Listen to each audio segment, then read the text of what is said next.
warahmatullahi wabarakatuh. Bismillahirrahmanirrahim. Tahukah kalian bahwa sebelum hadir ke muka bumi, Nabi Muhammad SAW telah dikabarkan oleh Allah Subhanahu wa Ta'ala kepada nabi-nabi sebelumnya sebagai sosok manusia yang memiliki sifat-sifat mulia. Nabi Muhammad SAW lahir pada hari Senin 12 Rabiul Awal bertepatan dengan tanggal 20 April 571 Masehi. Nah, ini kebetulan juga disebut tahun gajah karena pada saat itu kelahiran Nabi terjadi penyerangan pasukan bergajah oleh Raja Abrahah dari Yaman.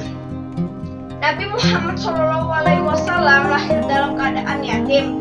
Ayahnya Abdullah bin Abdul Muthalib wafat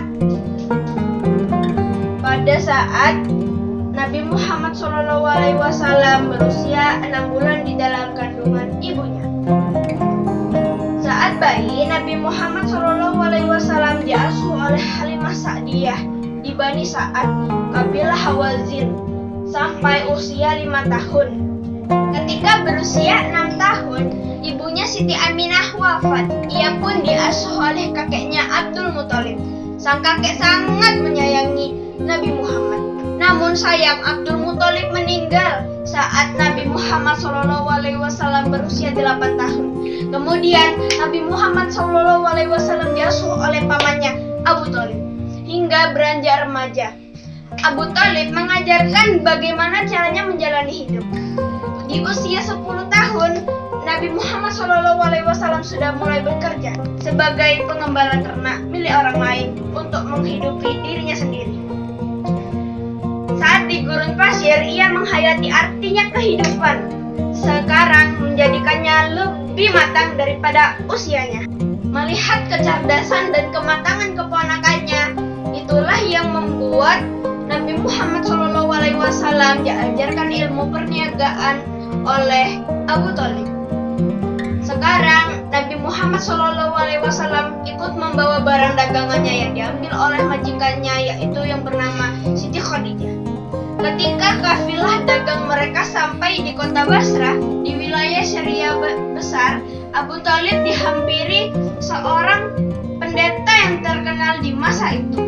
Wahairah mengatakan, "Aku mengenali anak itu sebagai sosok yang bakal menjadi rahmat semesta alam. Jadi sebaiknya kamu harus mengembalikannya ke Mekah dan lindungilah anak itu dari orang-orang Yahudi." Abu Thalib pun menuruti saran pendeta tersebut. Pada usianya yang 25 tahun, Nabi Muhammad SAW mulai berdagang sendiri tanpa bantuan pamannya. Saat berdagang, Nabi Muhammad SAW sangat jujur, tidak pernah membohongi para pembelinya, tidak mengambil keuntungan yang paling besar, berkata sopan, ramah, penuh kasih sayang. Karena perilaku itu, Nabi Muhammad SAW yang sangat santun dan bekerja keras penuh tanggung jawab, Siti Khadijah pun memintanya Nabi Muhammad untuk memasarkan dagangannya ke Syria. Dan hasilnya pun itu luar biasa, dan itu membuat Siti Khadijah pun tertarik dan menikah dengan Nabi Muhammad SAW. Siti Khadijah pun dikaruniai 7 orang anak yang bernama Ibrahim, Qasim, Abdullah, Zainab, Ruqayyah, Ummi Kulsum, dan Fatimah. Nabi Muhammad SAW diangkat menjadi Rasul pada usianya yang baru 40 tahun. Nabi Muhammad SAW diangkat menjadi Rasul dan menerima wahyu pertamanya. Wahyu pertamanya yaitu Quran Surah Al-Alaq dari ayat 1 sampai ayat 5. Bismillahirrahmanirrahim. Iqra bismi rabbikal ladzi khalaq, khalaqal insana min 'alaq.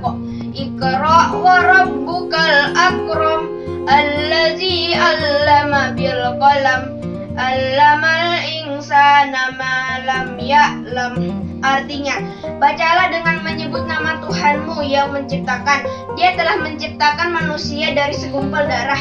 Bacalah, Dan Tuhanmu lah yang maha mulia, yang mengajar manusia dengan perantaran kalam. Dia mengajar kepada manusia apa yang tidak diketahuinya. Quran Surah Al-Alaq, surah ke-96 dari ayat 1 sampai ayat 5. Melalui perantara malaikat Jibril di Gua Hiro, kemudian Nabi Muhammad SAW berdakwah secara sembunyi-sembunyi. Dimulai setelah keturunan wahyu keduanya Quran Al-Mudaththir ayat 1 sampai ayat 7. Bismillahirrahmanirrahim. Ya ayyuhal mudaththir qum fa'anzir wa rabbaka fakabbir wa thiyabaka fatahhir warrujza fahjur wa la tamnun tastaghfir wali rabbika fasbir.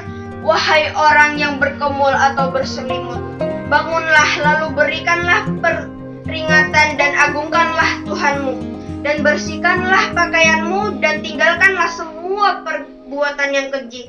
Dan janganlah engkau Muhammad SAW memberi dengan maksud memperoleh balasan yang lebih banyak, dan karena Tuhanmu lah bersabarlah. Quran Surah Al-74 dari ayat 1 sampai 7. Nabi Muhammad SAW berdakwah sebatas keluarga dekat. Dakwah Nabi secara terang-terangan dimulai setelah turun wahyu ke Quran Surah Al-Hijr ayat 94 sampai 95. Bismillahirrahmanirrahim. Fasda' bima tu'mar wa a'rid 'anil musyrikin. Inna kafainakal mustahzi'in.